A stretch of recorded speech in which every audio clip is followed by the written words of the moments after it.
Ahí estamos. Bueno, buen día a todos y a todas nuevamente. ¿Cómo les va? ¿Cómo andan? Frío, ¿no?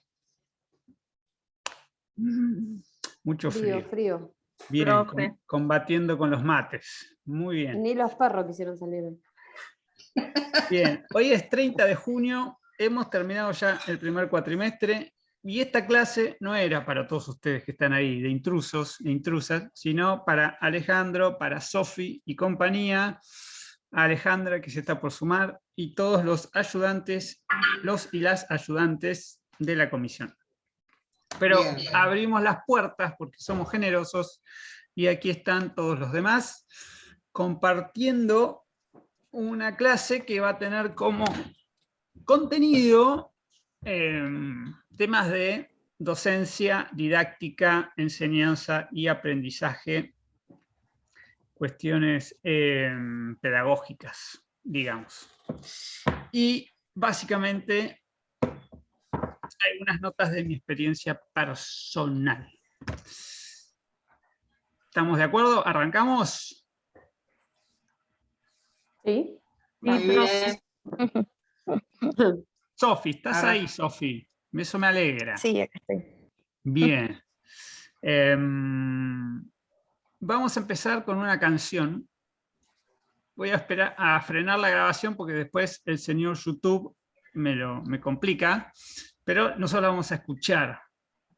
La canción tiene una pequeña historia que voy a pasar a relatarla. Se llama Aprendizaje. Ya en alguna clase hace muchos años hemos hablado de eso, por ahí Alejandro se acuerda, o Sofi. Es una canción de la banda Sui Generis. ¿Qué quiere decir? ¿Qué quiere decir? Sui Generis. ¿Quién sabe? ¿No será sui generis, profe, o yo pronuncio mal? Sí, usted pronuncia mal. En latín es por eso, generis. lo mío no es los idiomas. Bien. Pero usted ya sabe latín. ¿Qué quiere decir sui generis o sui generis? Algo del origen. No me pregunto. ¿Googleo? ¿Nadie sabe qué quiere decir? No, yo lo sabía. Mire, si estaría alguien de mi familia, le pregunto, porque la única que no habla inglés soy yo. No es inglés, es latín. Es latín. Ah, menos Bien. que menos. Pero Generis es del origen de la vida, ¿no es cierto? viene de género. Género. Sui género, su propio género, su propia especie, ¿sí? O sea, algo único, que no comparte con otros especímenes, digamos. Esa es la traducción del título de la banda, ¿sí? Que tenía Charlie junto con Nito Mestre, cuando eran muy jóvenes. Ah, me sonaba. Muy jóvenes, sacaron un disco que se llamó Confesiones de Invierno, ¿sí? En el invierno del 73. El señor Carlos Alberto García Moreno tenía 21 años cuando editó el libro. Podemos suponer que la canción la escribió ese año o el año anterior. Es decir, a los 20 años escribió una canción sobre su experiencia en el colegio secundario. El colegio secundario al que fueron y donde se conocieron Charlie y Nito era el Instituto Social Militar Dr. Dámaso Centeno, que quedaba en Caballito, en la avenida Rivadavia al 5000. Era un instituto, un colegio mixto secundario de educación castrense, muy estricta. Y ustedes pónganse en esa época, ¿sí? En los 70, ¿sí? Estábamos pivoteando entre democracias y dictaduras, ¿sí? Conflictos armados en nuestro país, que después se iban a complicar mucho más con la última dictadura cívico-militar. Y en ese momento, en ese contexto, Charlie escribe esta canción, donde cuenta un poco las cosas que aprendió en la vida y en ese instituto secundario. Hay una frase, una estrofa, perdón, en el medio de la canción, que es la que a mí más me interesa. Vamos a escuchar en vivo esta canción, hasta esa estrofa, después sigue, y después quiero que me cuenten qué qué les parece lo que dice esa canción. ¿Estamos? Voy a dejar de grabar y voy a pasar la canción. Espérenme. Esto acá. Esto acá. Seguimos grabando. Después seguía la canción, empezaban los teclados de Charlie. La estrofa dice, y tuve muchos maestros de qué aprender, de quiénes aprender, solo conocían su ciencia y el deber. Nadie se atrevió a decir una verdad, nadie se atrevió a decir una verdad, siempre el miedo fue tonto. Y después sigue que va a tener una mujer, un hijo, todo eso. La canción es conocida, o si no la buscan. Bien, ¿por qué Charlie, que después llegó a ser Charlie? A los 20 años escribe que quería que alguien le dijera una verdad, que un profesor le... Está bien, le enseñaban su ciencia, ¿sí? Uno matemática, otro biología, pero ¿qué era lo que estaba esperando en un colegio castrense? Que alguien le dijera. Estaba esperando la verdad, como esa verdad revelada, única, inmanente. ¿O qué había atrás de eso? ¿Qué se imagina? Bueno, en aquel tiempo, como dijimos, la dictadura, gobiernos breves, democráticos, los grandes vivimos casi siempre bajo el dominio de la dictadura, y de eso no se hablaba. Las escuelas, digamos, no revelaban esa verdad.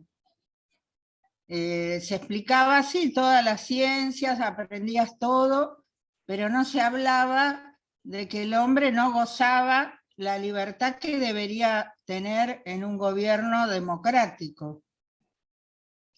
A raíz de esta historia de Charlie y Mestre, yo escuché a Mestre que contaba que en esa escuela Charlie iba a turno tarde y él iba al turno mañana. Y en el hall, en el patio, había un piano. Entonces, Mestre llegaba y, bueno, se atribuía el derecho de tocar el piano. Y Charlie lo hacía a la tarde. Entonces, entre los compañeros le decían, mirá que a la tarde hay un compañero que la rompe. Bueno, hasta que creo que estaban en cuarto año y cierran ese curso de la tarde y Charlie pasa el turno mañana. De ahí los dos primero era como un rival, pero después se conocen y bueno, empiezan a practicar y armar este conjunto, y que andaban por todos lados tocando, pero no con un fin comercial, sino por el hecho de tocar y llevar su música. Mestre cuenta que todavía a la escuela suele ir cuando hay festejos. A Charlie no, lo expulsaron de la escuela. Bueno, pero era un tiempo muy difícil para poder realmente poder expresar en las canciones pensamientos políticos. O sea, los que tenemos muchos años sabemos que vivimos mucho tiempo bajo los uniformes verdes.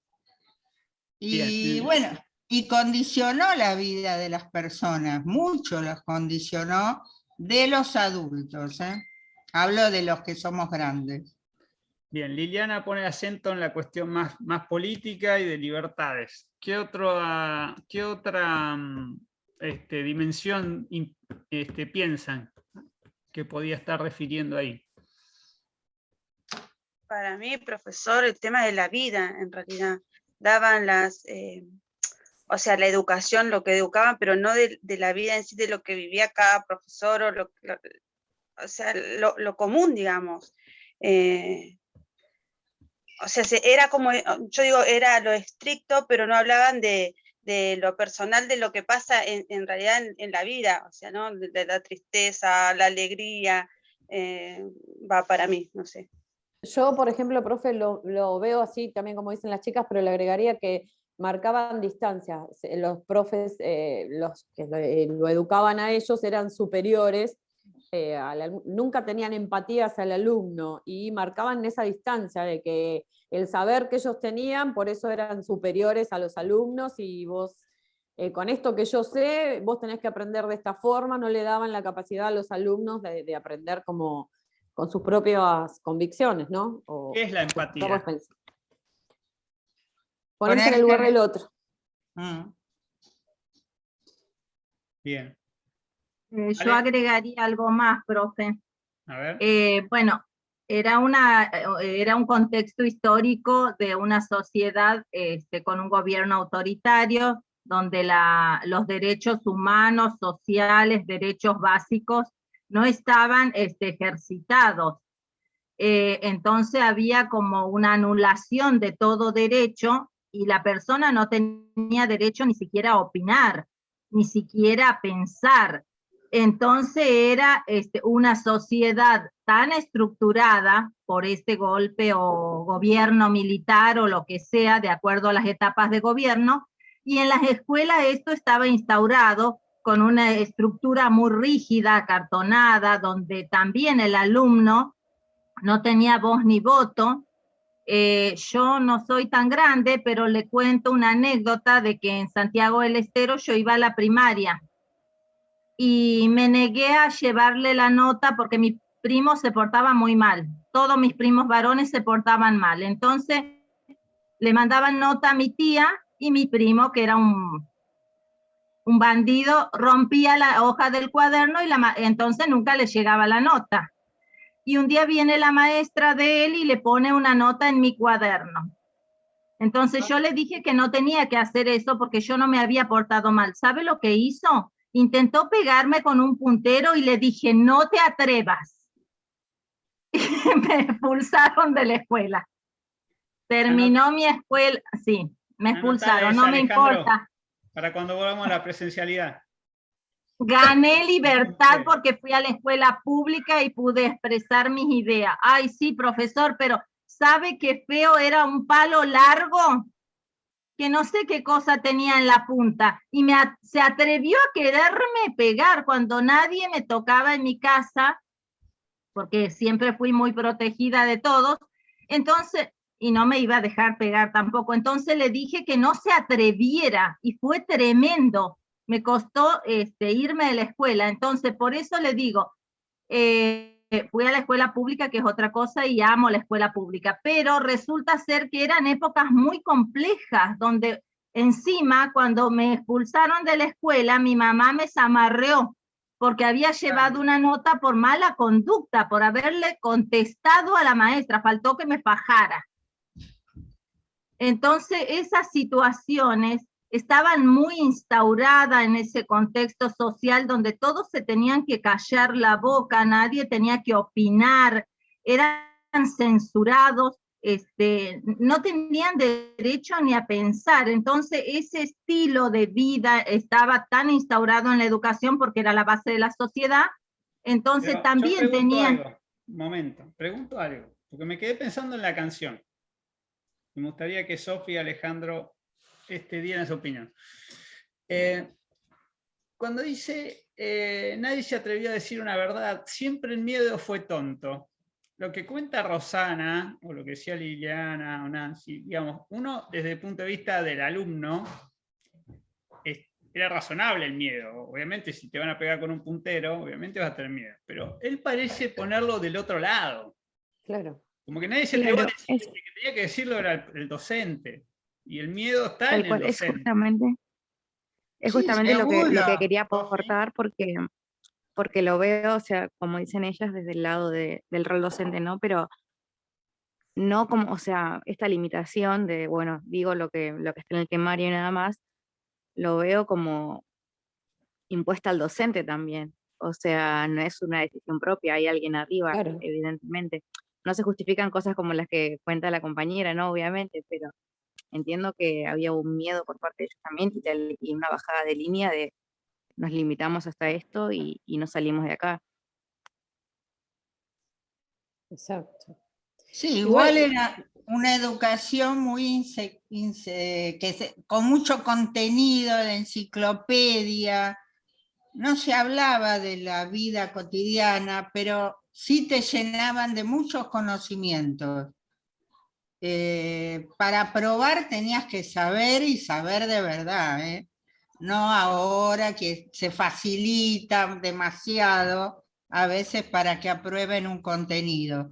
Si bien se apelaba mucho a la memoria, pero te llenaban, te llenaban, te llenaban, que de alguna manera también la ciencia, los contenidos también te enriquecen, porque tenés elementos como para formar criterios, pensamientos, y lo que se ponderaba era el alumno que estaba calladito, que era estudioso, que cumplía las normas estrictamente. Era otro tipo de educación, y te educaban para eso, para el silencio, para que aprobaras, para que aprendieras, pero no para que opinaras libremente. A mí, por ejemplo, profe, yo fui a una escuela católica de monjas misioneras, ¿sí? De hecho, Sui Generis viene a cantar no al colegio, sino en otro colegio, a La Salle, y nos llevan del colegio. Nosotros éramos chicos, yo no me acuerdo, pero no tenía, creo que 9, 8, 9, 10 años, más no. Y yo me acuerdo que ellas, o sea, yo amo esa educación.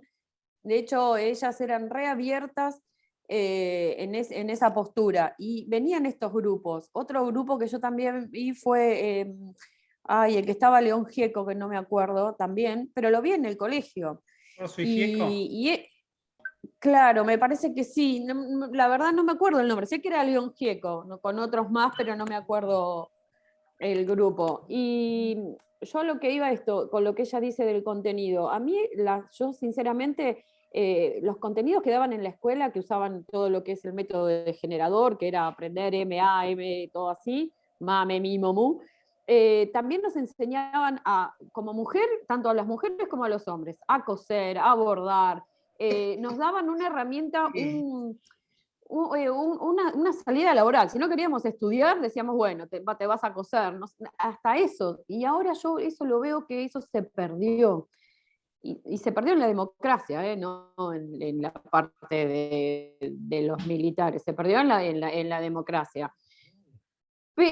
Y había en ese momento, como por eso lo recargo, en la educación católica que me tocó, se permitía esto, porque lo vuelvo a decir, yo a ellos los vi en un colegio católico, no es que los vi en un colegio público.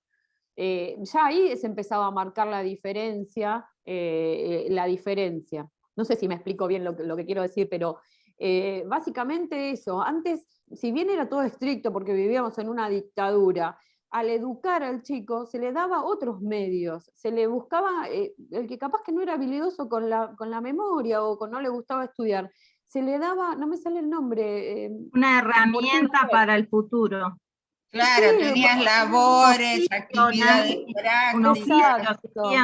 Exacto, le daban un oficio. Le daban exacto, no me salía la palabra, era un oficio. Pero ahora no, profe, es así. Ahora eso lo veo distinto. Y me pasa de escuchar, no sé, las distintas posturas y no sé, porque pienso también que a pesar de que ponerle que Charlie esté hablando en este tema hacia los docentes, ¿no? Que quizás les decían cosas que no coincidían con lo que era la realidad y quizás no eran quizás apuntaban a otra cosa, ¿no? Pero había cierto material que estaba prescripto, ponele. O sea, el peronismo, ponele, estuvo prescripto y anda a hablarle de ciertos temas. Me parece que no tenía ciertas libertades un docente dentro del aula para poder salir del libreto o poder interactuar con el estudiante. Me parece que las relaciones eran más distantes, más frías, y que inclusive el estudiante era como que no interpelaba al docente, ¿no? Como esa sensación de autoridad, miedo, que hacía de que uno no se anime a cuestionarlo, a decirle ni siquiera nada, a decirle nada. Entonces me parece como, no sé. Claro, pero eso lo que dice Ale, tenés razón, pero lo vuelvo a decir, pasaba en las escuelas públicas, lamentablemente, pasaba en las escuelas públicas. En las escuelas, bueno, no digo la mía, pero tengo compañeras que iban en otro, había más libertad en ese momento, pero también, bueno, es la parte de la religión, de la política de la religión, que también la religión hace política, ¿no? Pero pasaba además en las escuelas públicas. Yo me acuerdo también esto que vos... Vuelvo. Stop. Sí. Si no, nos vamos demasiado por ese lado. Vuelvo. Saludo a Francisco que se sumó. Vamos a avanzar. Buenas, buen día, profe. Porque tengo pensado 2 o 3 actividades, así la primera es, hola Fran. Les voy a contar 2 experiencias, 2.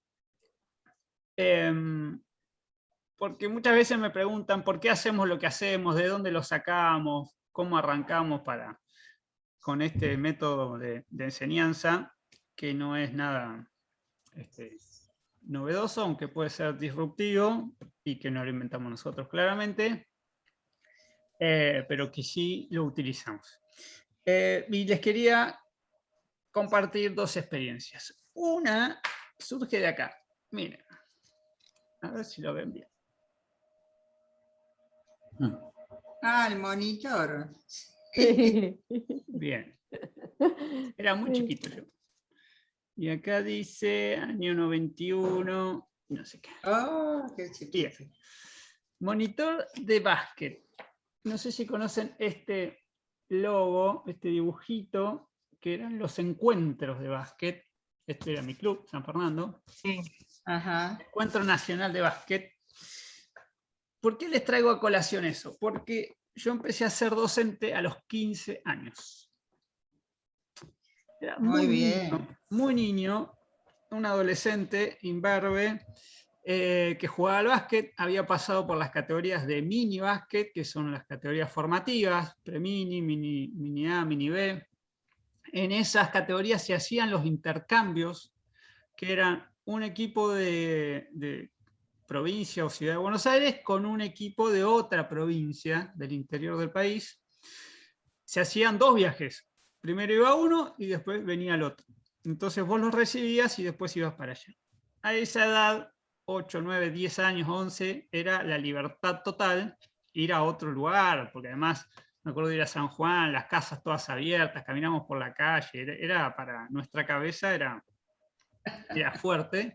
Además te daban plata y te compraban zapatillas, esas cosas que no ocurrían habitualmente. Pero lo interesante no era ser jugador de básquet, sino cuando dejé de ser jugador de mini básquet y pasé a cadetes, infantiles, y empecé a ser monitor. Entonces, ¿qué era ser monitor? Ayudar al profe. Había un profe que era el director técnico y un profe que era el que te daba la parte física.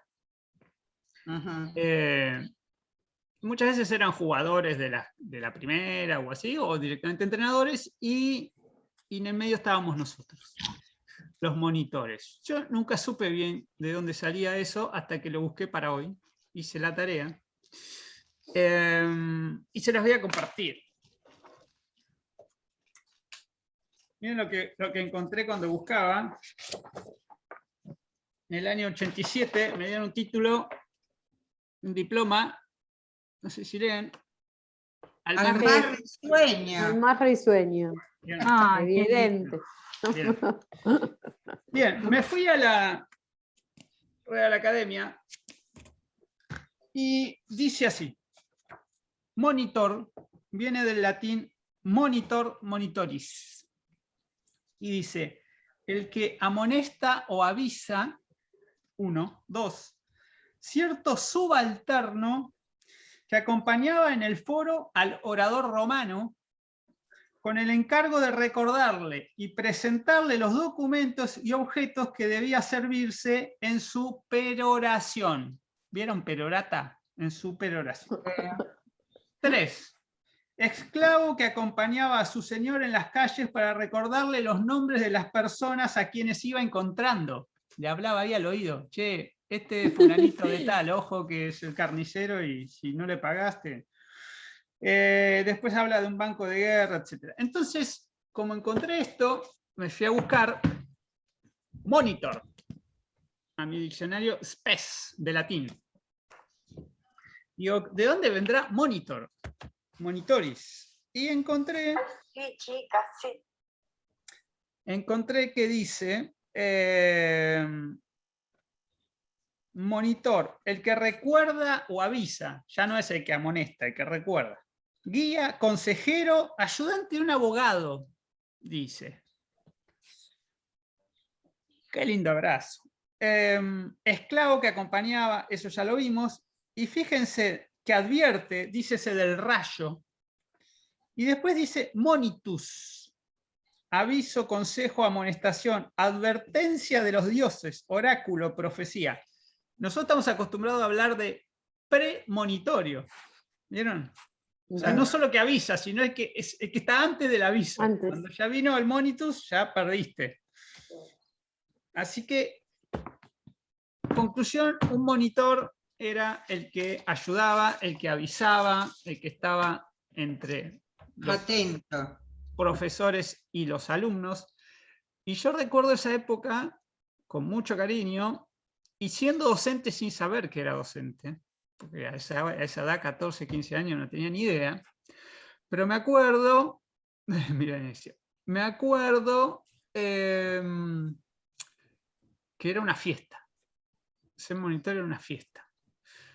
Yo jugaba con los chicos, me revolcaba, había mucho contacto físico, hoy por ahí no se podría hacer lo mismo, pero hacíamos montonera, hacíamos de todo, y después te ligabas ese viaje anual, donde no tenías que pagar nada, te llevaban, y después descubrí que ser monitor era incluso más divertido que ser jugador, cuando ibas de mini, porque conocías otras cosas y te llevaban y te daban de morfar, etc. Y algo que con el tiempo aprendí es que nadie te pedía haber terminado la carrera de jugador o tener más de 18 años.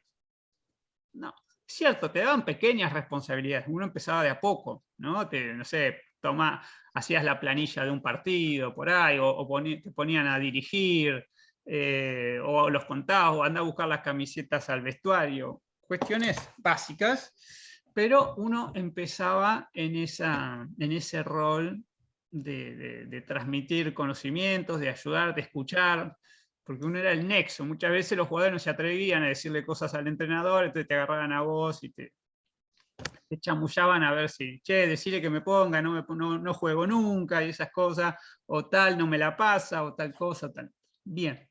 Así que, ¿qué extraigo yo de eso? Algo que yo siempre les digo. Las barreras de entrada. Ojo con las barreras de entrada a la docencia.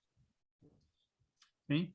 Muchas veces las instituciones, en nuestro caso la universidad, pone requisitos. Y no está mal que ponga requisitos para muchas cosas. Son instituciones porque tenés que tener cierta formalidad y cumplir con una mínima burocracia. Pero tenemos que estar atentos a que esas condiciones mínimas no coarten el anhelo que tenga alguien de ser docente. ¿Sí? Por ejemplo, que tengas tantas materias aprobadas o que tengas tanto promedio, un promedio mínimo, cuestiones por el estilo, porque lo importante es que ser docente no es ser científico o académico, no es lo mismo, se emparenta muchas veces, pero no es lo mismo. ¿Sí? Alguien puede ser un excelente científico y un pésimo docente. ¿Sí? Hacer una carrera brillante, ser investigador superior de CONICET y lo pones al frente de una clase y no funciona. ¿Sí? O al revés, tener un excelente docente que no hizo una carrera académica brillante, pero lo que tiene para decir lo sabe decir, sabe cómo, cuándo, cómo manejarse frente al alumnado, etcétera, etcétera. Entonces, eso es una primera reflexión que quería hacerles. Y nosotros digo, profesores que ya estamos en este oficio, diría Nancy, tenemos que poder detectar, tenemos que poder facilitar, tender la mano, abrir la puerta, poner la alfombra y decirles entren. Después estarán cada uno a ver hasta dónde esto le gusta, hasta dónde está dispuesto a comprometerse, porque no es un viva la pepa, Y con esta visión, ¿no? De ser generoso, de querer transmitir los conocimientos, de querer que el otro esté a mi misma altura e incluso me supere. ¿Sí? Porque eso es una... ahora vamos a ir a mi segunda experiencia. Digamos, ese es un norte a tener, ¿no? Digamos, uno está dispuesto a formar al otro para que el otro después se suba en los hombros y mire más lejos. No tenerlo abajo de la planta de pie y que no crezca. ¿Sí? Eso ya es una actitud, pero es la que nosotros entendemos. Bien, los escucho. Fran, te toca, en primer lugar. Sos el más añejo aquí, en este mundillo de la A1. No, comparto en todos estos años he vivido muchas de las experiencias que cuenta Juan, o sea, las viví de cerca y sé que en la realidad es así. Y, y la experiencia de haber estado en varias comisiones hace que uno note cómo a través de los años, yo por ejemplo ingresé, siempre me olvido hace cuántos años, 3, 4 años. En 2017 empezamos. Bueno, yo la cursé con Juan, la materia, y como ustedes también quedé asombrado por el tipo de profesor, por la forma de abordar la materia, que va más allá del contenido, que de por sí el contenido uno lo aprende de manera acabada y va más allá. Y al año siguiente, el primer cuatrimestre, lo estuve pensando, lo medité bastante, y el segundo cuatrimestre le respondí un mail diciéndole que quería sumarme y aceptaba la invitación que me había hecho. Y desde ese cuatrimestre fui aprendiendo un montón de cosas. Y hoy en día me di cuenta cómo uno se va transformando y va viendo la enseñanza y mismo la docencia desde otra perspectiva que yo no la veía de esa manera. Y es increíble eso, porque uno aprende a enseñar o a transmitirle al otro determinados conocimientos que quizás uno ya los tiene incorporados y cree que lo sabe, pero ese ejercicio de hacerle llegar al otro y de adquirir herramientas para eso es algo increíble. A mí la experiencia esa es una de las cosas que más, digamos, más transformadoras en todo este pequeño camino. Me gusta esa palabra, transformadora. Me gusta, me gusta. Es así. Eso tenemos que aspirar, a transformar a la gente, abrirle la cabeza. Sofi, ¿estás por ahí? Sí, acá estoy. Bueno, a mí por ahí lo que me llama la atención, esto que decías, ¿no? De que no te pedían ni... ¿Se escucha? Porque yo no escucho muy bien. Sí, se escucha perfecto. Esto de que no te pedían, por ejemplo, ni ser mayor, ni cumplir ciertos requisitos, ni haber terminado la carrera, cosa que sí pasa en la uni, o sea, si bien nosotros no le dimos bola y arrancamos así nomás, como para formalizar y demás, te lo piden. No lo Después te digas terminas mucho dando cuenta eso, que... No lo repitas por ahí. Ojo el video. Ahí estamos grabando. Bueno, pero, o sea, nunca, al menos yo nunca lo pude formalizar. O sea, estoy ya hace varios años también y jamás pude formalizar el tema de la ayudantía. Primero, por una cuestión de los requisitos los cumplía, pero nada, burocracia.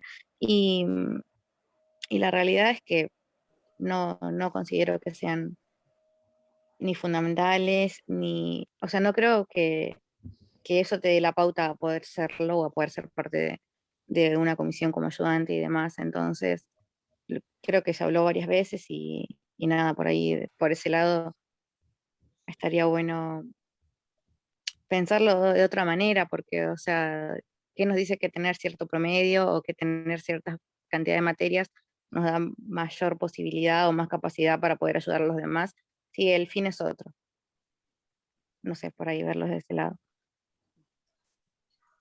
¿Alguien más?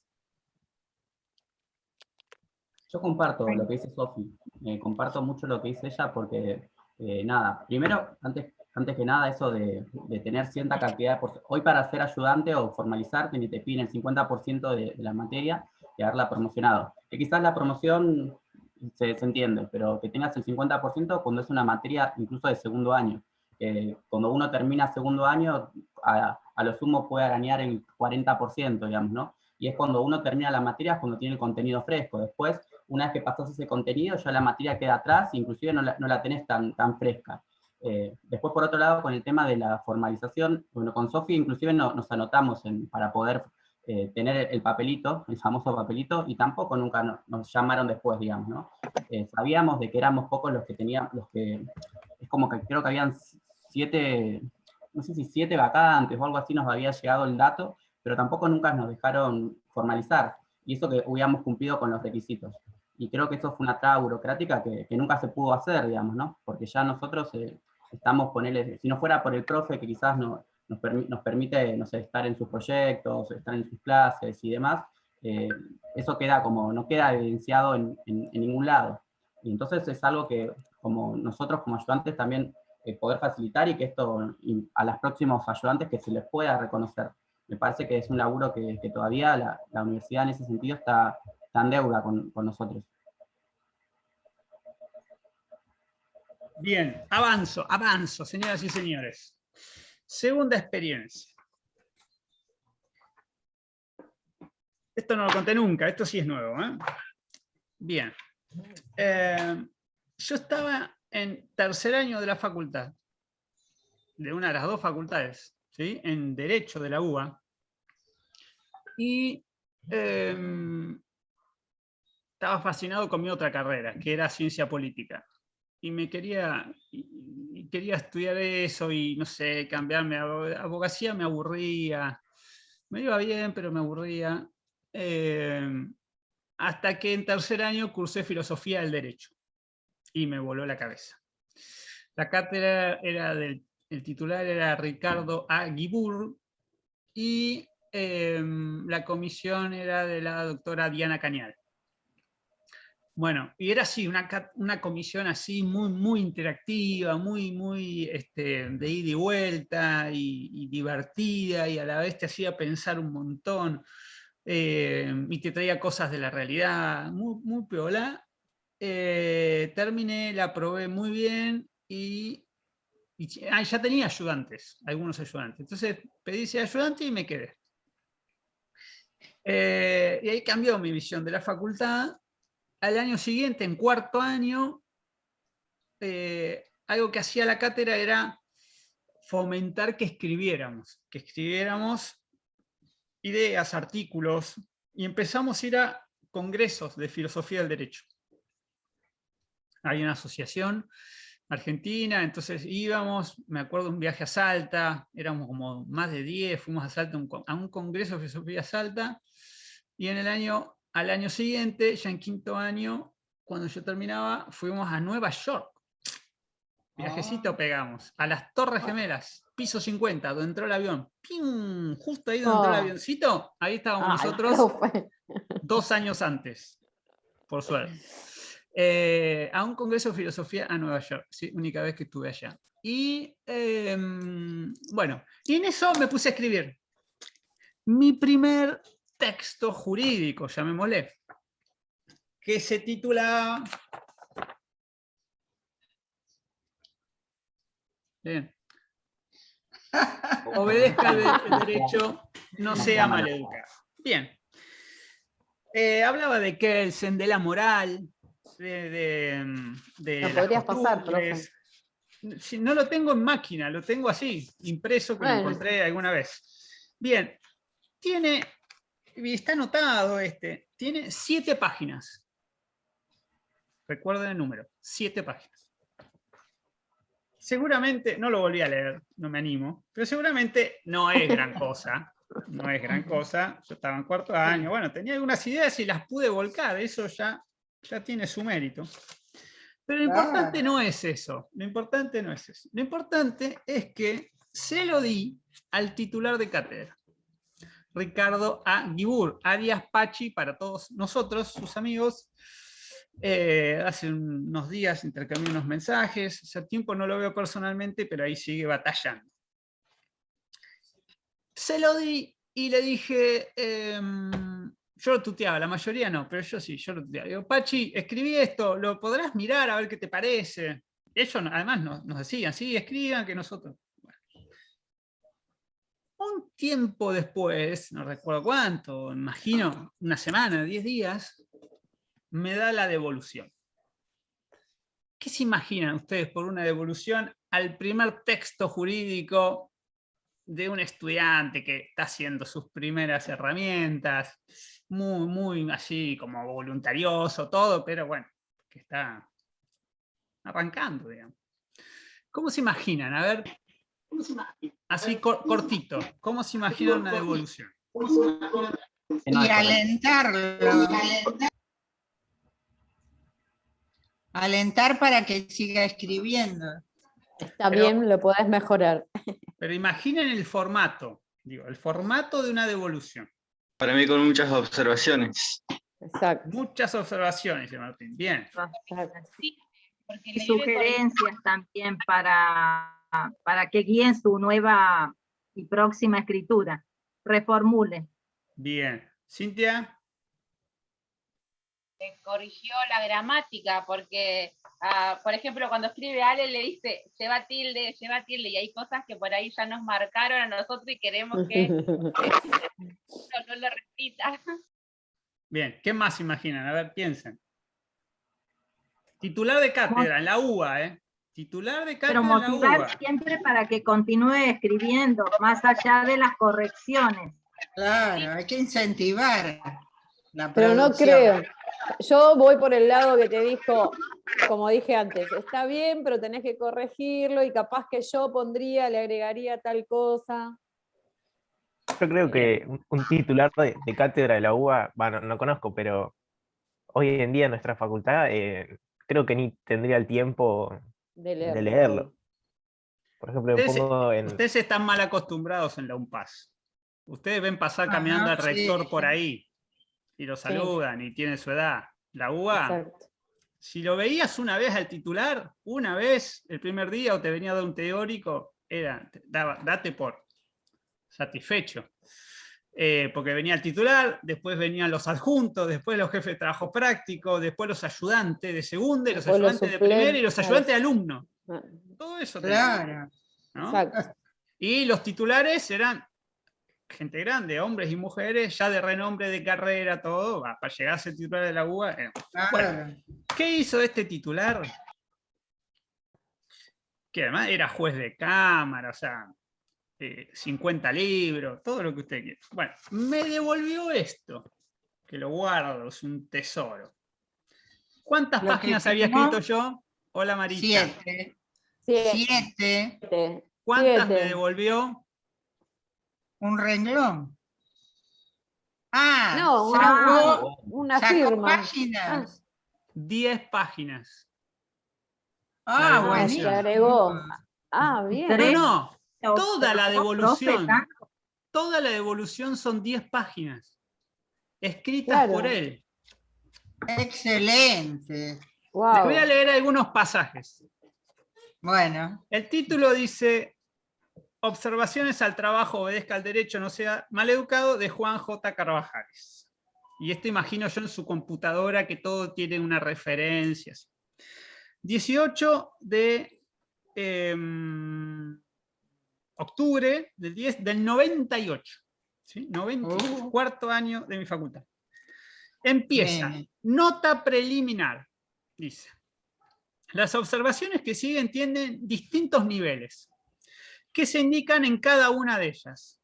Las de nivel 1 son puramente formales, gramaticales o de estilo, ¿sí? Lo que decía Cintia.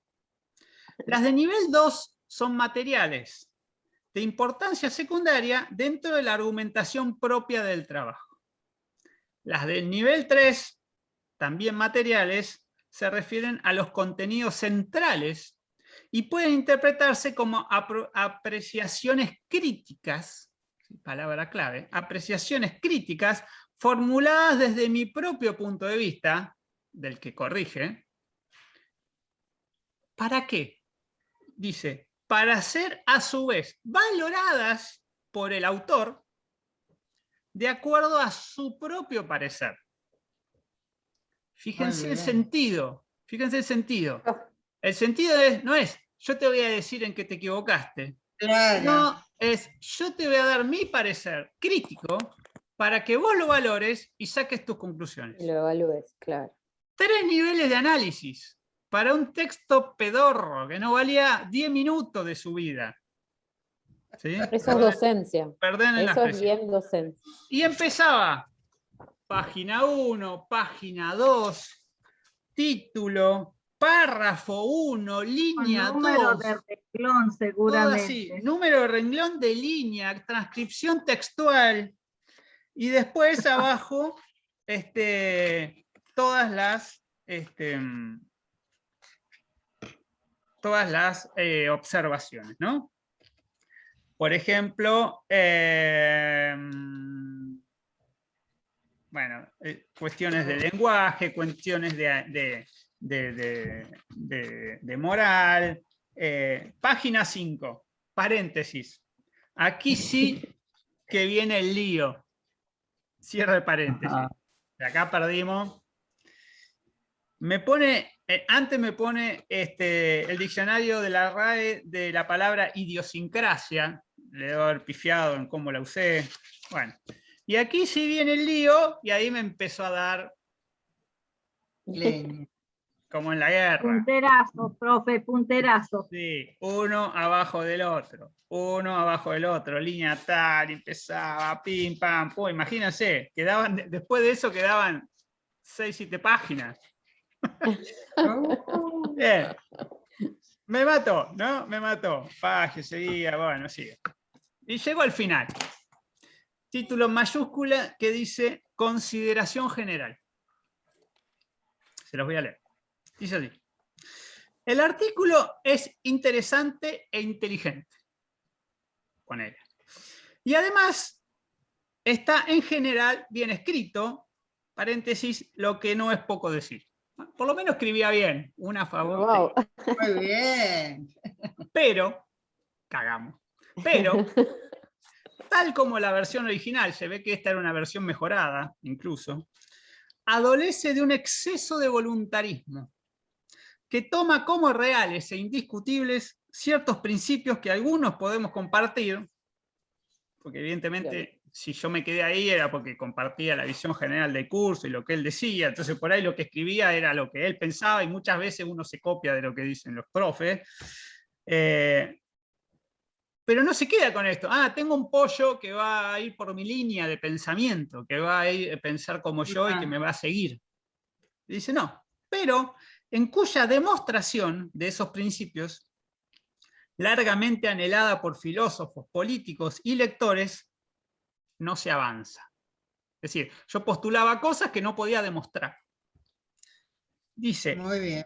A medida que vayamos estudiando los temas de la filosofía analítica, porque nosotros teníamos un grupo de estudio, podremos reexaminar cada uno de los temas que aquí se tratan, no para cambiar de idea respecto de ellos, sino para examinarlos con conciencia de los problemas metodológicos que en su análisis se suscitan. Entonces será posible, no tengo dudas de ello, una aproximación más reflexiva y, si tenemos suerte, mucho más convincente respecto de aquello de lo que todos querríamos ser convencidos. Es decir, me decía, esto es un desastre, pero bueno, vamos a seguir estudiando, avanzando y tal vez el día de mañana podamos hacer algo más potable. Y en fin, al final una línea que dice, en resumen, grande Juan. Pero, muy bien. pero, pensémoslo de nuevo, ¿sí? Pensémoslo de nuevo, pensá todo de nuevo. Como escritor ya. Pensá todo de nuevo, pibe. Bueno, y un detalle, cuando me lo imprimió, me lo trajo, me lo dio, y fíjense lo que tiene arriba. a mano. Con afecto, qué bien. Y después dice Noferatu, que era la forma en que lo llamábamos, no me acuerdo por qué le decían así, en el grupito nuestro. Conclusión mía, ahora los escucho a ustedes. Conclusión mía. Una demostración brillante de lo que debe hacer hoy lo llaman mentor. Hoy le llaman mentor. ¿Sí? ¿Vieron en el coaching, no sé qué cosa? Lo llaman mentor. Bien, un docente de alma, que lee algo que le dan, lo analiza, se ocupa de armar una respuesta, de dividirlo en niveles y de destrozarte críticamente. ¿Sí? Pero a la vez que te destroza, te invita a seguir reflexionando, a seguir pensando. Y a superarlo. Y a seguir mejorando. No te dice, usted es un desastre. Claro. Escuchen esto. No te dice, usted es un desastre. Te dice, mire, lo que usted piensa adolece de estos defectos. Si usted lo sigue pensando, lo sigue reflexionando con nuevos elementos de juicio, es decir, si se sigue esforzando, estoy seguro, dice, que va a llegar a ser algo mejor. Te marca el camino, te da las herramientas, te dice vamos a estudiar juntos, no te manda allá a la biblioteca, y te alienta a seguir y te lo da con afecto. Y ese afecto, y no era una persona que te andaba abrazando por los pasillos, ¿eh? No, piensen, más bien en la distancia. Es eso que decía Fran, ¿no? O Alejandro decía, salirse un poquito libreto y dar un pasito adelante. Bien, segunda experiencia del día de hoy. Los escucho, las escucho. Bueno, que ser docente es eso, tener aptitud y actitud.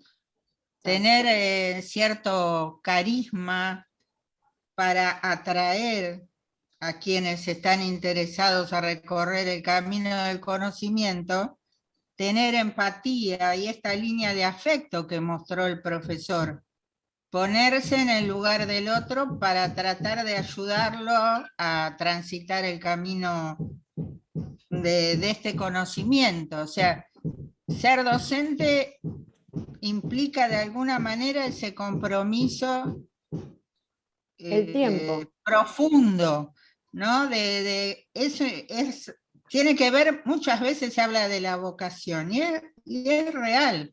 Muchos docentes caen en la educación por una cuestión económica, por tener un salario, pero no pueden transmitir nada. Yo lo comenté ahí en la ficha, yo me había anotado con otro profesor en esta materia, pero yo lo elegí. Yo lo elegí a usted para poder hacerla. Y realmente es este compromiso que hoy, estando ya de receso, podría decir, no, ni me conecto, pero es más allá, es un compromiso superior a escucharlo, porque uno no es solo el contenido, sino esta línea de comunicación tan profunda que genera con todos los alumnos, y que de alguna manera nos va llevando al conocimiento de los fallos, de todo. Y bueno, no cualquiera tiene esas condiciones, así que lo felicito. Bueno, y otra cosa, elegiste la cátedra, que en este curso... ¿no? No, la elegí. Porque uno ya es grande, en mi caso, y puedo darme ese lujo de poder elegir las cátedras que quiero para aprender, y no para meter una materia, sino para realmente aprender. Así que bueno, lo felicito, y después tiene muchas docentes ahí en su curso, así que bueno, es muy importante. Hay algo común también que nos une. Y ayudar a los otros, a los más jóvenes a mí, profe, por ejemplo, me hizo... Pero justamente es lo que vos decís, Liliana, discúlpame. cuando vos decís esa última frase que tiene docentes en ese grupo, los ayudantes, es justamente por todo ese bagaje que trae, todo eso que te brinda, y no es una cuestión de adulación o obsecuencia en este sentido, sino es el reconocimiento. Es que día a día va dando, va dejando, va poniendo su huella en cada una de las personas que comparten esta carrera. Exacto. Y eso es importante. Eso es ser docente. Y como también yo comparto todo lo que dijiste, porque todo es real, todo es verdad. Un tipo que hoy tendría que estar descansando, tomando mate, y mil disculpas porque me quedé dormida después de haberme tenido una cantidad de integradores, pero que te dice de 9 a 11 estoy, vamos a hacer tal cosa, no cualquiera lo hace. Y eso se llama vocación, esa vocación que se perdió a lo largo del tiempo. Y también comparto que muchos, es una carrera corta, es un profesorado, de repente, de 4 años, que me da la posibilidad, y eso yo como docente lo discuto siempre y lo veo todos los días. El compromiso que muy pocas veces existe. Cuando yo ingresé a la docencia, nuevita, allá por los 90, 89, por ahí 88, hace muchos años, una suplente junto con tantas titulares, en un lugar, en una escuela donde estaba perdida, allá en el fondo de José C. Paz, con tantas necesidades, los pibes eran indios. Déjalo, son indios, ¿qué van a aprender? Déjalo. Ni contenido, y mucho menos ese afecto que uno le tenía que brindar ante esa necesidad. Y eso se sigue viendo a lo largo del tiempo. Entonces es importante, más allá de lo pedagógico, del contenido, lo humano, ¿no? El dar, el fortalecer. Nosotros que somos grandes, Liliana, también comparto, uno tiene la posibilidad de elegir. Yo la verdad que la elegí porque me dijeron, es un capo. Bueno, si es un capo es porque esa palabrita de 4 letras te transmite muchísimas cosas. Y quise ver, ¿un capo en qué? Es un capo en todo. En todo. Porque esa es una realidad. Y vuelvo a repetir, no es subsecuencia ni adulación para nada. Pero uno ve a lo largo de esto, yo hace 2 años y medio que empecé la carrera, cursando algunas materias de tercero, porque tengo la posibilidad, porque ya estoy grande, estoy con mi esposo, pero la verdad que hasta he visto, miren, la verdad que no voy a dar integrador, no tengo ganas de que me rompan las pelotas, los apruebo con estos 2 trabajitos y listo, ya se Bien terminó. jurídico lo suyo. Y dura...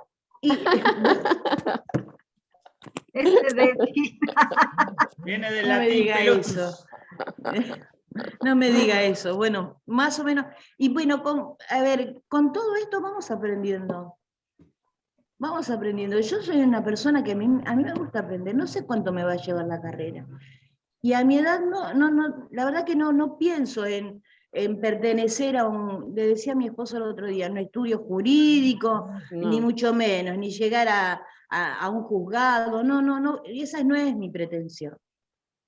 Es tomar conocimiento por algo que me gusta, que me apasiona, que he trabajado con gente que es abogada y miraba los escritos, y lo que tengo que voy adoptando ese criterio y las palabras y busco el significado, pero esto nos llena y nos completa, la verdad que es así. Entonces, bueno, que hoy Marita, ustedes después, sí. Después pasame CBU, te hago la transferencia. Claro. No, todavía no cobré. Profe, estamos esperando momento, la recomposición. Basta, me harté. Basta. Cintia levantó la mano. Bien, yo porque justo Es cuando la compañera... muy aplicada ella. Levanta la mano y no sé si la vieron. Sí. Cuando la compañera Liliana habló, dijo que había muchas docentes. Y yo me acuerdo que yo cuando empecé a estudiar la docencia, yo no sabía. Estuve en segundo año, la carrera dura 4, y estuve en duda si seguir o no seguir. Dije, ¿voy a poder ser docente? ¿Qué es ser docente? Entonces dije, bueno, me lanzo, me tiro a hacer alguna suplencia y veo. Si en el campo de la batalla puedo y me gusta, sigo. Si no, abandono. Y desde el momento que pisé el aula, ya está. Dije, sí, es esto. Por eso quiero recalcar que por ahí uno no nace siendo docente y no es necesario ser docente para empezar a enseñar a otro desde distintos lugares, no sé, por ejemplo, acompañando a alguien, mismo nosotros, si tenemos algún compañero o compañera que tenga que preparar alguna materia, es una materia que ya la vimos, le damos una mano, le explicamos algún tema que sabemos. Creo que más que nada va para este lado, es algo de que ya hacemos, pero no nos damos cuenta que damos cátedra, no una pseudo cátedra, menos como para tampoco que los que somos docentes quedemos allá arriba de que tenemos la capacidad y la aptitud para ser ayudantes, sino que cualquiera lo puede ser mientras tenga las ganas y la voluntad de ayudar al otro. Creo que eso era lo que quería decir. Aparte, bueno, eso es lo que su profesor le dijo, es lo que, por ejemplo, yo trabajo con los grados chiquititos. Son tabulas rasas, por decirlo, los contenidos. Yo acá me siento como estilo como una tabula rasa en algunos aspectos, por ejemplo, en el latín, no sé, no para mí. Pero tenemos al profesor que nos va diciendo, bueno, miren, tienen que tener esto, busquen acá, busquen allá. Entonces, como digo, no, ya no es que seamos una tabla rasa, sino que sabemos, tenemos la capacidad, pero necesitamos a alguien que nos vaya acompañando en cómo aprender y en felicitar los logros que tenemos cada uno para lo que no sabemos o lo que nos equivocamos, nos diga, bueno, mira, está bien lo que hiciste, pero este camino va por acá. Buscá por acá, pensarlo por acá. Tuve muchos profesores que me enseñaron esta parte crítica. No sé, no puedo sentarme a mirar un noticiero porque estoy analizando todo lo que dicen o de a qué grupo pertenece el noticiero. No miro noticieros porque estoy todo el tiempo mirando esto. Una película lo mismo. Así que es como el docente siempre te va marcando esto. Eso era lo que más quería decir. Gracias, Cintia. Nancy. Bueno, profe, yo, bueno, como saben, yo también soy docente retirada, pero no retirada de las aulas, no de la docencia, digamos, porque siempre me meto ahí a tratar de educar, ¿no? Yo cuando te veo a vos, sinceramente veo a mi maestra de 6º grado y 7º, que ella era una excelente maestra, nos educaba, jugaba, gritaba, nos daba chistes, pero cuando ella vivía con el gestito de idea, pero cuando ella decía basta en el aula, la respetábamos tanto, era basta en el aula, o sea, nos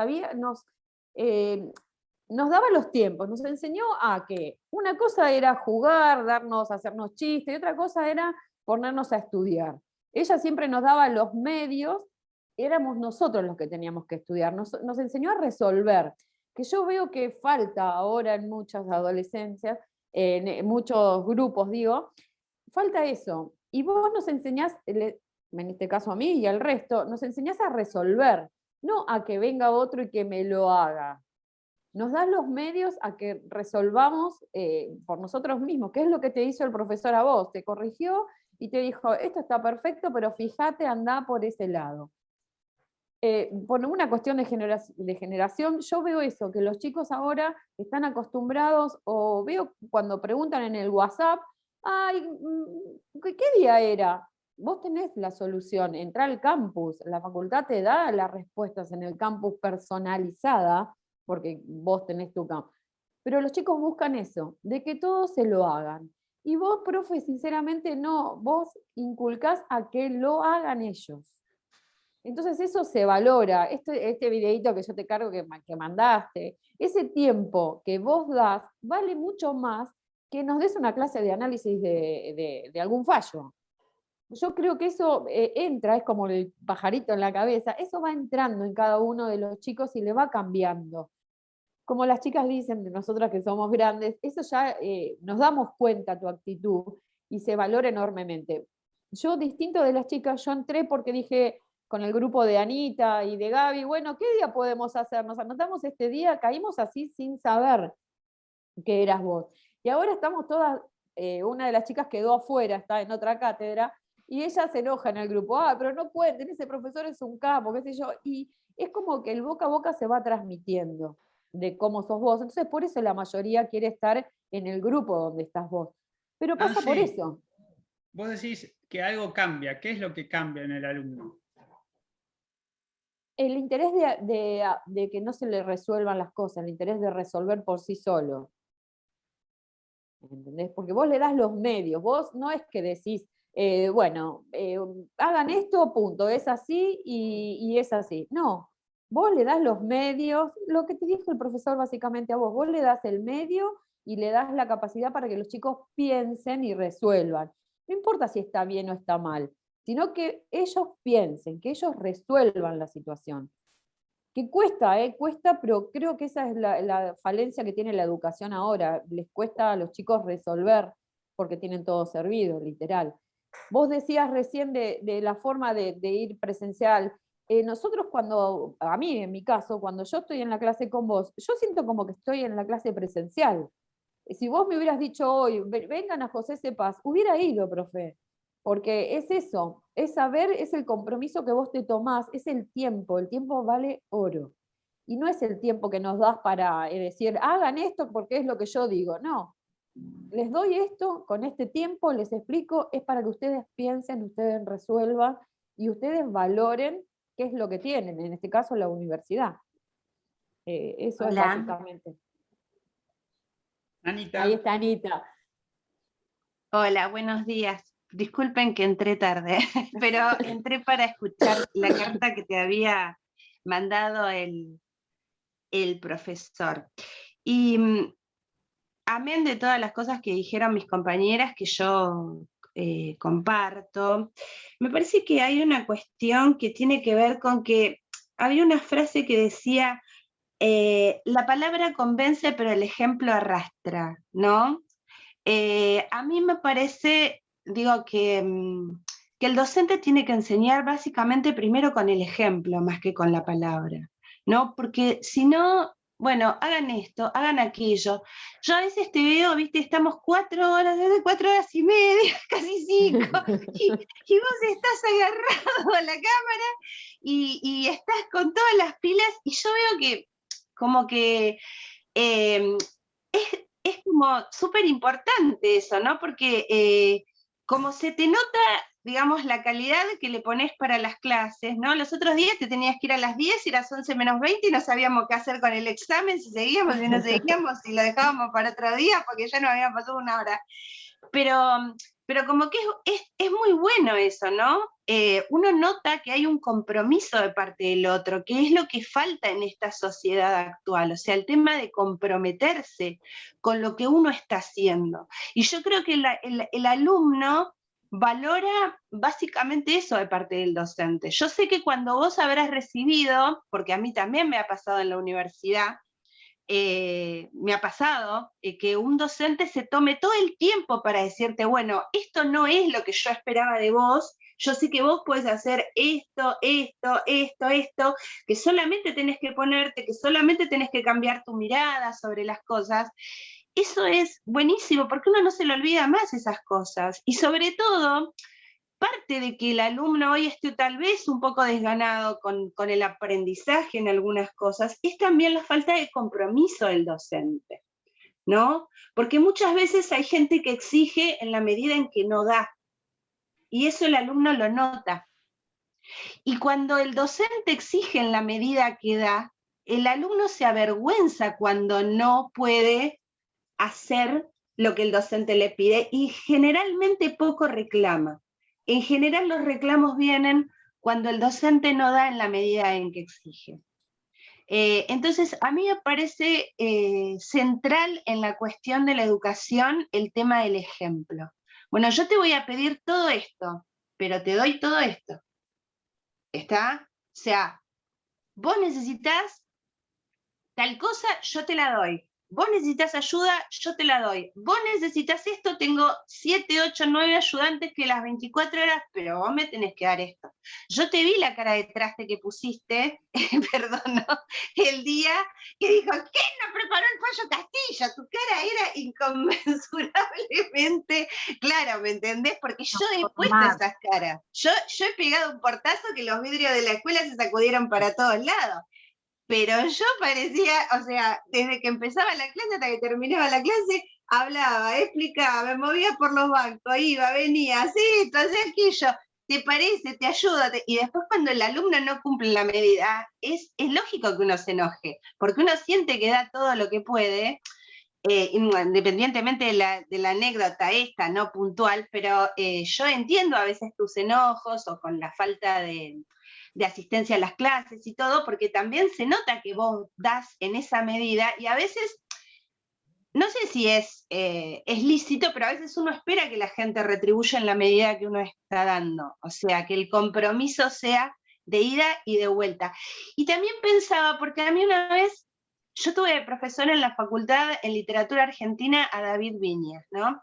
Me acuerdo que una vez Viñas, en un examen de literatura argentina, todo el cuatrimestre había dado una excursión a los indios ranqueles de Lucio de Mansilla, ¿no? El libro lo sabíamos de arriba para abajo, abajo para arriba.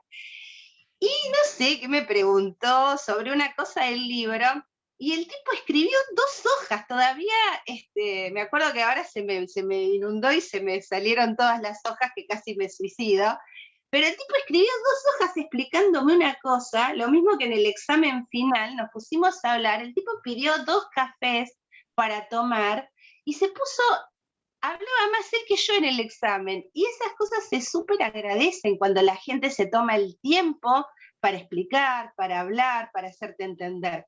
Pero básicamente es esto, ¿no? Yo rescato de la docencia el tema del compromiso, esto que uno podría estar haciendo otra cosa, pero elige estar aquí y acá con esto, ¿no? Y eso me parece como re importante, y esas cosas son las que marcan en la vida de los alumnos. Me acuerdo mi profesor de literatura de 5º año, que por eso elegí literatura, porque yo estaba para anotarme en abogacía. El tipo terminé de dar una clase sobre el túnel de Sábato, y no sé todas las cosas que me dijo, y me dijo, vamos a ser colegas en algún momento. Y una vez iba en la facultad, venía de la facultad, me lo encontré en el tren, se paró, me apretó la mano y me dijo, ¿cómo le va, colega? Y a mí se me habían bajado hasta las medias, porque soy esa gente, viste, que uno a lo largo de la carrera admira o la tiene como vos dijiste, no sé si es un mentor, pero es gente que te da una mano y que te da un empujón, ¿viste? Y entonces uno con eso aprende más que si se hubiera leído 14 libros, porque ve cómo, para dónde va a ir, ¿no? Nosotros cuando teníamos el distintivo, ¿te acordás que nos hacíamos en 5º año de la escuela? Egresado. Me acuerdo, las que somos viejas, ahora se hacen remeras, chomas, qué sé yo. Vieja serás vos, Anita, porque yo soy joven. Bueno, ya lo dice la OMS. Habíamos puesto, lo importante, una chica lo había puesto, lo importante no es volar alto, sino hacerlo acompañado. Y entonces él se paró y me dijo, sí es importante volar alto, pero el que vuela alto tiene posibilidades de volar más tiempo solo. Entonces hay cosas, viste, que a uno le quedan como fijadas de los docentes. Y yo aspiro, cuando di clase aspiraba a eso, ¿no? Y a veces creo que lo he logrado, lo mismo que me parece que vos, ¿no? Porque uno se va a acordar de vos y se va a acordar, él hizo esto, me dijo esto en este momento, y a mí me parece que eso es importante.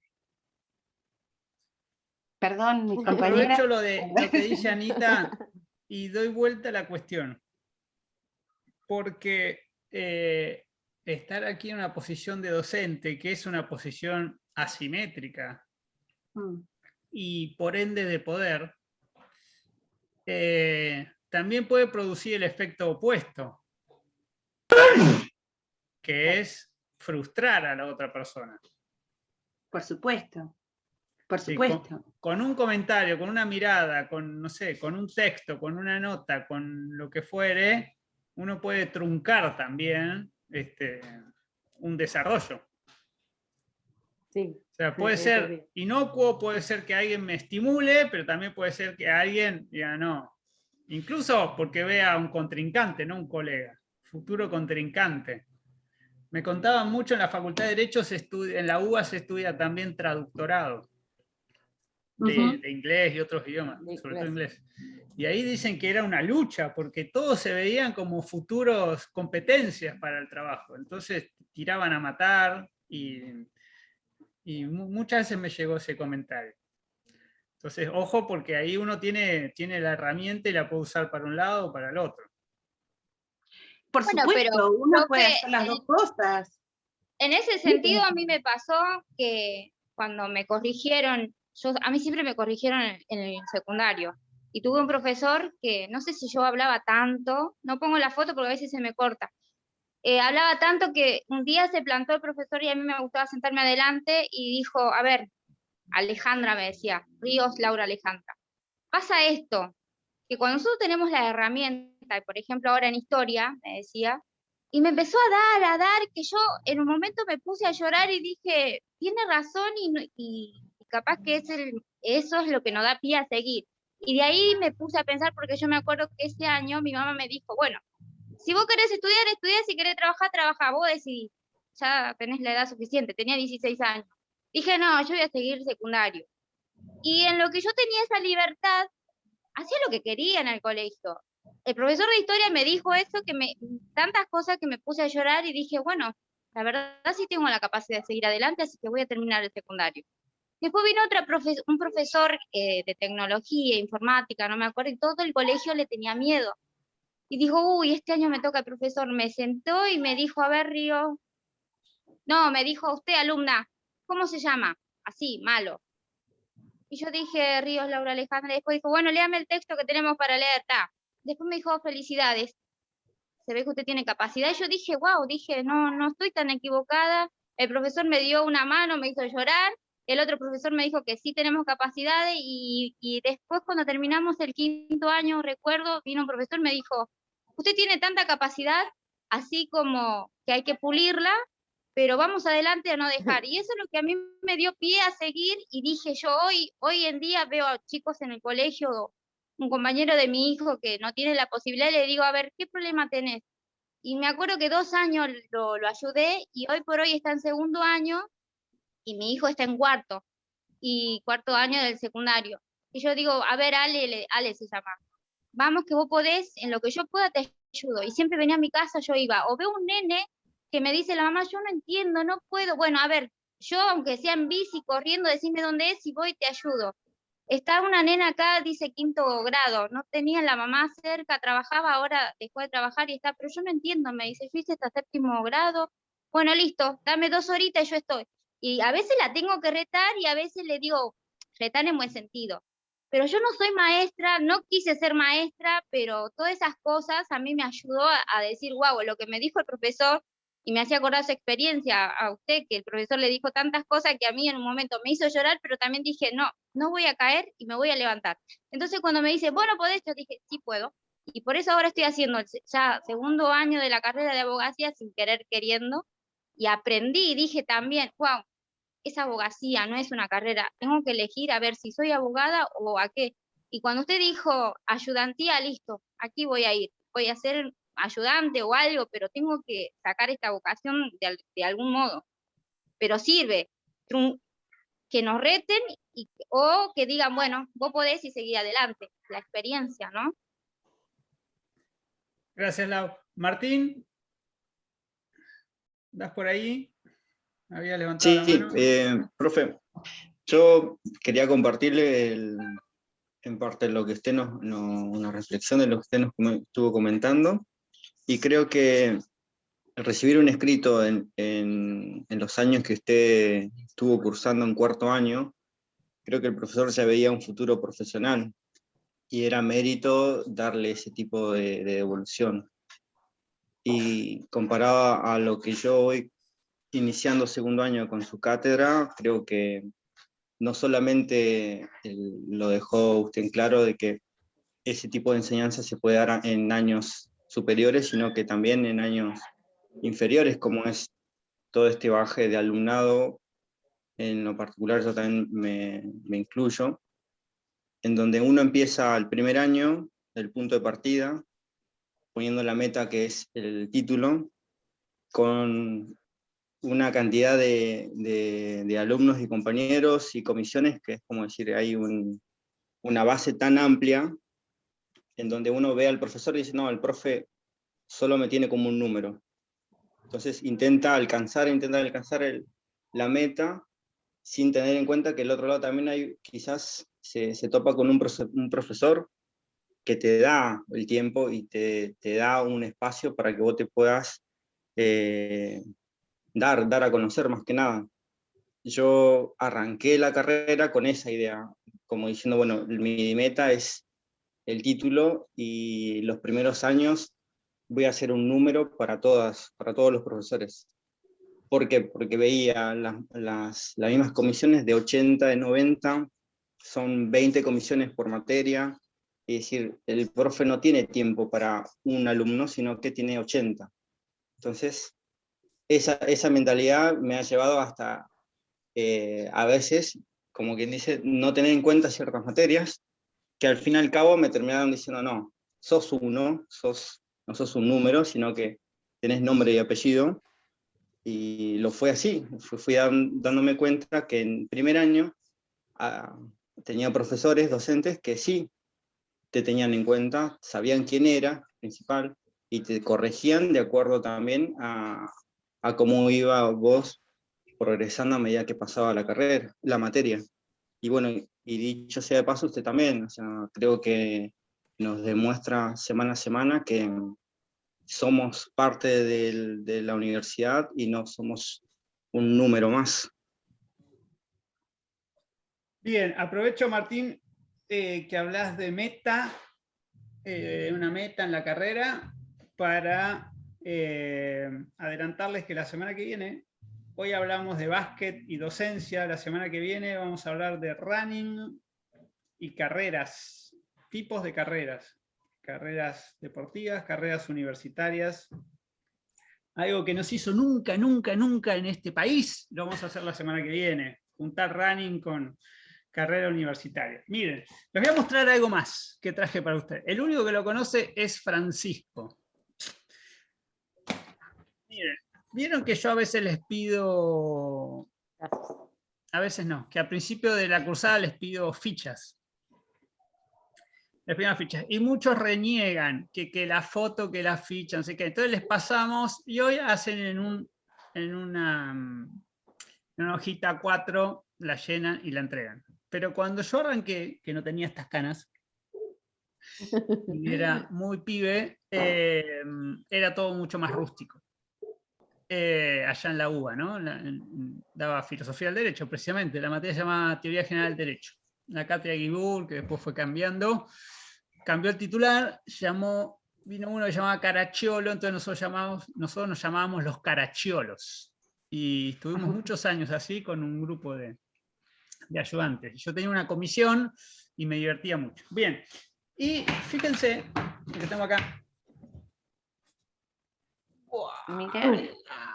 Fichas de sus alumnos, profe, guarda ahí.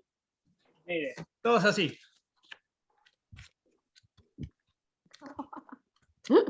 Muchas. Y algunos hace poquito, porque me mudé y junté cosas y vi cosas viejas. Un poco más de azúcar. Separé algunas de los que después siguieron siendo alumnos, y les mandé la foto y se querían morir, porque eran muy jóvenes, porque no podían creer estar acá. Bueno, ya está, les quería mostrar. Estos son los de los destacados. Bien, y ahora me esperan un segundo, que voy a buscar el texto final para crecer.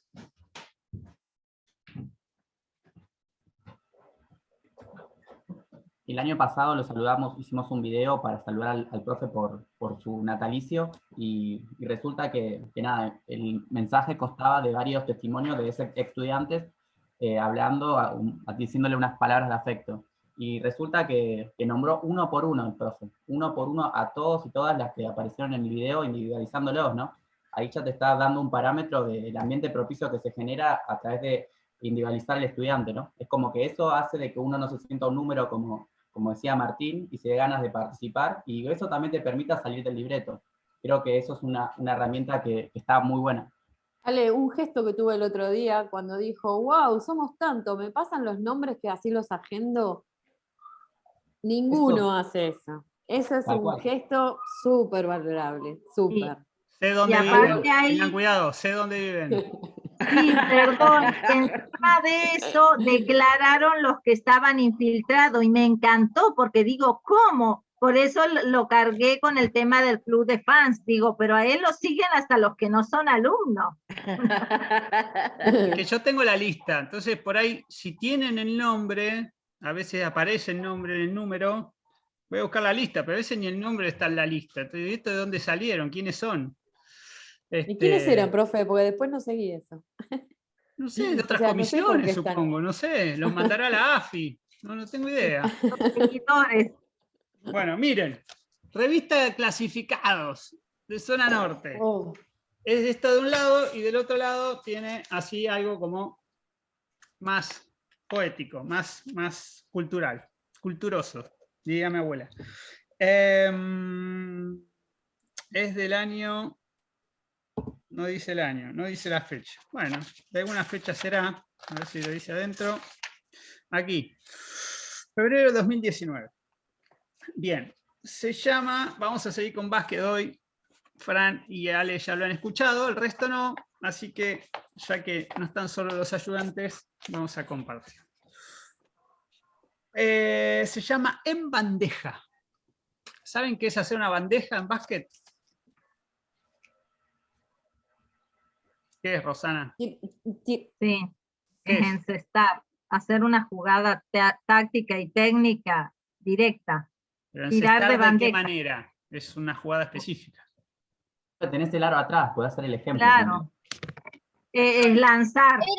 Era hacer 2 pasos y lanzarte con la mano para arriba. Para arriba. Entonces uno queda cerca del aro. Hace Claro, 2 pasos, cerca. derecho. Si haces 3 pasos, ¿qué pasa? Sí. No. Caminaste. Si Caminas. haces 3 pasos, caminás. Es una falta. Es una falta. Algo sé, profe, porque en mi época seguíamos en el grupo de amigos del club UBA, que si sos del básquet sabés, que lo debés conocer, de Villa Adelina, fue campeón varias veces en la Liga Nacional, ahora ya, pobrecito, ya no hace nada. No sé si lo conocías, al UBA de Villa Adelina. Yo hacía de pivot no me a veces suena. en básquet. Es Villa, bueno, sí. No, Bueno, como- pero usted tiene que conocer a mi club favorito, el Club Ciclista Olímpico La Banda de Santiago del Estero. Es un semillero del básquet internacional. Mira, De ahí fui salió fui Derek, a un encuentro de básquet y tengo una foto con Miguel Cortijo. Cortijo, después vos. estaban Picalú, hay unos cuantos, de ahí semillero del Club Ciclista Olímpico, que no solo es folclore, también hay deportistas. Me acuerdo que llegué, me llevaron a la casa del que nos alojaba, era mediodía, y nos dijo, bueno, pero nos encontramos en el club a las 4. Y le digo, vamos ahora. Me dice, ¿ahora? Esto se muere. No, duerme Digo, la ¿por qué siesta. se muere? ¿Y por qué hay que dormir la siesta? ¿Y por qué hay que dormir la siesta? Porque hacía 48 grados a la sombra, entonces había que dormir la siesta. Ahí aprendí por qué. Imposible. Bueno, basta de Sí. cháchara. En bandeja. Bueno, bandeja, tirar así en bandeja, uno está cerca del aro, es una anotación fácil de hacer. Si uno llega a hacer los 2 pasos y Ahí se te doy acerca al como- aro, algunos la vuelcan, los petizos como yo, no, la dejan ahí, así, y la dejas ahí. Y es un punto fácil de hacer, por ahí le pifiás, pero por lo general es fácil. Y cuando algo se sirve en bandeja, ¿qué quiere decir? Ya está todo hecho. Ya Ya tenés está todo hecho, listo. que está listo, Todo o sea, algo servido. sencillo. Entonces, se llama En Bandeja. Y habla de Marcelo Milanesio, ¿sí? Gran jugador de básquet, gran base, eximio, muchos años en la selección, y jugó 500 partidos seguidos. ¿Saben lo que es eso? Vos, Lucía, que faltás todo el tiempo. Ni un día faltó. No se resfrió, no se dobló el tobillo, nada. 500 partidos seguidos. ¿Sí? Bien. Como Dice Messi así. en la selección. Dice así. Cuando Marcelo vio que la pelota venía hacia él, luego del cacheteo de su compañero, decidió que nada lo detendría. Hasta el doble no paro, pensó convencido. No es que fuera un goleador nato, ni mucho menos, de hecho, era suplente en su equipo. Pero no le importaba. Amaba el básquet y amaba a su club, al club de su padre, el glorioso Centro Recreativo de Hernando, en Córdoba. Y era suplente, pues, porque en su equipo él no era una pieza clave. Los que sí eran importantes entraban de titulares, siempre en los 2 primeros cuartos, cuando había que plantear el partido y mostrarle al rival todo el potencial del equipo. También era patrimonio de los jugadores titulares el último cuarto, esos 10 minutos cruciales donde se definía el encuentro, donde entraban solo los 5 mejores de cada lado. Solo quedaba el tercer cuarto. Ese tercer cuarto odioso e interminable para muchos. Esa fastidiosa transición. El ineludible purgatorio en el camino al paraíso o al infierno. Tercer cuarto en el que precisamente siempre jugaba Marcelo. Fue ahí, en el inicio mismo, cuando le llegó la pelota, la aseguró con ambas manos, giró hacia su derecha y empezó a correr. Pero correr con la pelota no le era nada sencillo. Es que, salvo prodigiosas excepciones, a sus 9 años, ni él ni sus compañeros de minibásquet habían logrado desarrollar una visión integral del campo de juego, máxime en una cancha que ya tenía las mismas dimensiones de una de primera. Por lo tanto, cuando Omar se bajó la cabeza y encaró hacia el aro, no se preocupó en mirar dónde estaban ubicados ni sus compañeros ni los rivales. Si alguno me sale a defender, pensó, le hago una finta y lo esquivo. ¿Sí? Se envalentonó, desbordado de confianza. Su pique de pelota no era de por sí muy habilidoso. Marcelo lo sabía, por lo que en su carrera hacia el aro se cuidó de mirar bien dónde estaba la pelota cuando él picaba. No fuera cosa que, como tantas veces le había pasado, la golpeara con el pie o con la rodilla y se perdiera en el lateral. Tan concentrada y apresurada fue su corrida que Marcelo se sorprendió cuando levantó la cabeza y vio que ya estaba llegando debajo del aro sin mayor resistencia. Corrí tan rápido, pensó que ninguno me pudo alcanzar. Nadie me pudo alcanzar. Volvió a mirar la pelota, que seguía bajo su control. La tomó con ambas manos, realizó la bandeja más lograda de su precoz carrera basquetbolística, carrera que, por cierto, y con los años, le depararía tantos éxitos a nivel nacional que aún hoy no han podido igualarlo ninguno de sus colegas, los 500 partidos seguidos y tantos Juegos Olímpicos con la selección. Bien, al fin y al cabo, hacer una bandeja no era un asunto muy complicado. Primero, un paso largo hacia adelante, luego otro más corto con un breve impulso hacia arriba, y finalmente deslizar la pelota mansita sobre la palma de la mano, dirigida al vértice del tablero,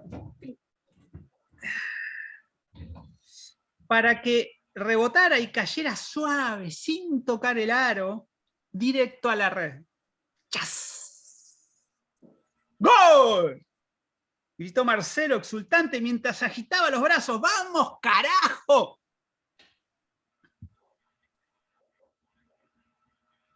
Levantó la vista. Por fin. Para recibir las felicitaciones de su equipo. Pero no podía entender lo que estaba pasando. En la mitad de la cancha, Pichi, Diego y sus otros compañeros se tomaban la cabeza.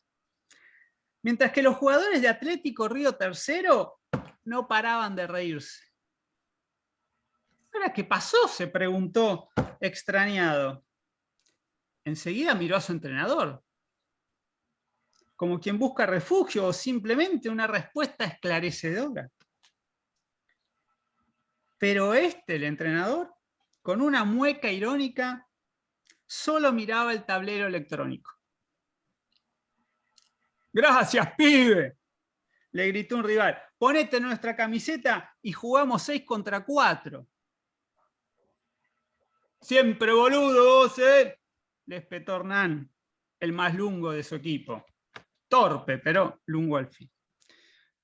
Crueles, como es costumbre a esa edad, 9 años, fueron las cargadas de sus compañeros en el micro de regreso al club. Un solo doble había metido Marcelo en todo el partido y en el aro contrario. Amargos años tardó en comprender que no había sido todo culpa suya. Que haber corrido para el mismo lado en el que su equipo había estado atacando en el primer tiempo, los 2 primeros cuartos, al iniciarse el ansiado tercer cuarto, en el único que él jugaba, era una típica confusión infantil. Primer tiempo, cambiamos de lado. Bastantes adultos había dentro y fuera de la cancha, como para reparar un error muy habitual en la gloriosa historia del minibásquet y evitar un indecible tormento en la incipiente vida de un inocente niño. Marcelo Milanés. Señoras y señores, no los aguanto más. Nos vemos la semana que viene, si tienen ganas. Me voy porque mi jefe me está quemando la cabeza. Nos vemos. Nos vemos Chao, el miércoles. profe, gracias. Un beso, profe. Muchas gracias. Gracias. Chao, Marcelo.